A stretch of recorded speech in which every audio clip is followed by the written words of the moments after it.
Maddox Derkoch, le 4 novembre 2012, était un enfant de 2 ans nommé Maddox Derkoch. Se tenait sur une plateforme d'observation pour voir l'enclos des chiens sauvages africains au zoo de Pittsburgh. La plateforme était équipée d'une barrière ainsi que de plusieurs panneaux d'avertissement, indiquant aux visiteurs de ne pas soulever les enfants au-dessus de celle-ci. Mais le père de Maddox voulait qu'ils puissent voir plus clairement. Il l'a donc soulevé au-dessus de la barrière. En quelques secondes seulement, il a glissé et est tombé d'une hauteur de 14 pieds, soit environ 4 mètres, à l'intérieur de l'enclos. Il y avait un filet sous la plateforme, mais il était conçu uniquement pour retenir de petits objets, comme des lunettes de soleil ou des téléphones. Maddox est tombé sur le filet, a rebondi dessus, puis est tombé directement dans l'enclos. Un groupe de 11 chiens sauvages s'est immédiatement précipité vers lui. Des témoins ont déclaré que sa mère a crié et a tenté de sauter derrière lui, mais d'autres visiteurs l'ont retenu. Tout le monde a vu l'attaque se dérouler sous leurs yeux.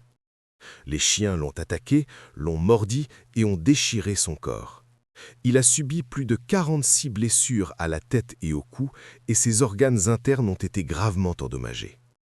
Il a saigné à mort à l'intérieur de l'enclos avant que les employés du zoo ne puissent s'approcher suffisamment pour l'atteindre. Un policier a tiré et abattu un seul chien dans l'espoir de mettre fin à l'attaque, mais les autres ont continué. La tragédie a rapidement déclenché une vive controverse. Le zoo a affirmé que la mère avait ignoré les avertissements et avait agi avec négligence, tandis que la mère et sa famille ont soutenu que le zoo n'était pas sûr, que la barrière exposait les enfants au danger et que la conception entière de la plateforme était défectueuse. Les deux parties ont engagé des poursuites judiciaires l'une contre l'autre, mais au final, aucune accusation n'a été retenue contre la mère. La famille est par la suite parvenue à un accord privé avec le zoo. Peu de temps après l'attaque, la plateforme d'observation a été retirée. Quant aux chiens sauvages, un seul est mort ce jour-là, celui qui a été abattu lors de la tentative de sauvetage. Les autres chiens ont ensuite été transférés vers différents zoos. L'exposition des chiens sauvages a été définitivement fermée et l'espace a ensuite été transformé en enclos pour guépards. Dawn Brancheau était une dresseuse expérimentée avec 15 ans d'expérience, connue surtout pour le lien particulier qu'elle entretenait avec les orques. Sa relation la plus proche était avec Tilikum, le plus grand orque du SeaWorld d'Orlando, qui pesait plus de 12 000 livres, soit plus de 5 400 kilos. Ce jour-là, elle réalisait un spectacle lors du dîner avec Shamu, où les invités s'asseyaient près de la piscine et mangeaient tout en observant l'interaction entre les dresseurs et les orques. À la fin du spectacle, Dawn s'est allongée au bord peu profond de la piscine, juste à côté de Tilikum, et a frotté sa tête comme partie de la routine. Soudain, il l'a saisie et l'a tirée dans l'eau. La prise a été rapide et incroyablement puissante. Le public a ensuite vu l'énorme orque la tirer vers le fond et la secouer violemment dans toute la piscine.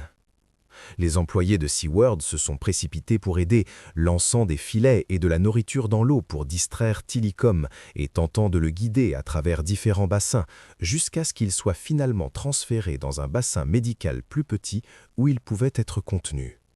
Pendant 45 minutes complètes, Dawn n'a laissé aucun répit. Les dresseurs et les spectateurs n'ont pu qu'observer impuissants alors qu'elle se noyait. Lorsque son corps a été enfin récupéré, l'autopsie a révélé la violence de l'attaque. La noyade a été la cause officielle du décès, mais ses blessures étaient terribles. Sa moelle épinière avait été sectionnée, sa mâchoire, ses côtes et les os de son cou étaient fracturés. Sa tête avait été entièrement dépouillée de sa peau, son bras gauche déchiré et son genou gauche disloqué.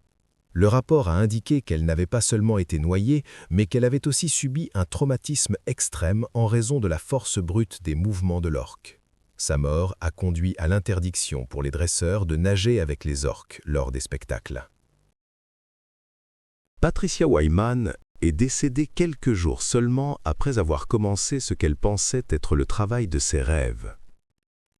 En avril 1996, cette biologiste de la faune âgée de 24 ans a été engagée pour s'occuper des loups à la réserve de Haliburton pour la faune et la vie sauvage. La réserve était connue pour maintenir ses loups aussi sauvages que possible. Pour cette raison, Les visiteurs ne pouvaient voir la meute que par des vitres unidirectionnelles et le personnel était averti de ne jamais tenter de contacter les animaux. Quelques jours seulement après son arrivée, Patricia est entrée seule dans l'enclos de 15 acres des loups. Habituellement, les loups étaient timides et gardaient leur distance avec les humains, mais ce jour-là, quelque chose était différent. Dès son entrée, les loups se sont arrêtés, puis ont commencé à se déplacer vers elle. Des témoins ont ensuite déclaré qu'ils l'avaient encerclée et progressivement confinée à l'intérieur de leur territoire. Patricia a dû se rendre compte qu'elle était en danger. Mais avant qu'elle ne puisse s'échapper, elle a trébuché sur un arbre tombé. Cette erreur a scellé son destin.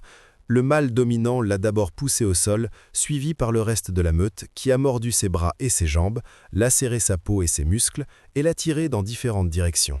Elle a tenté de se défendre, mais la meute était trop puissante.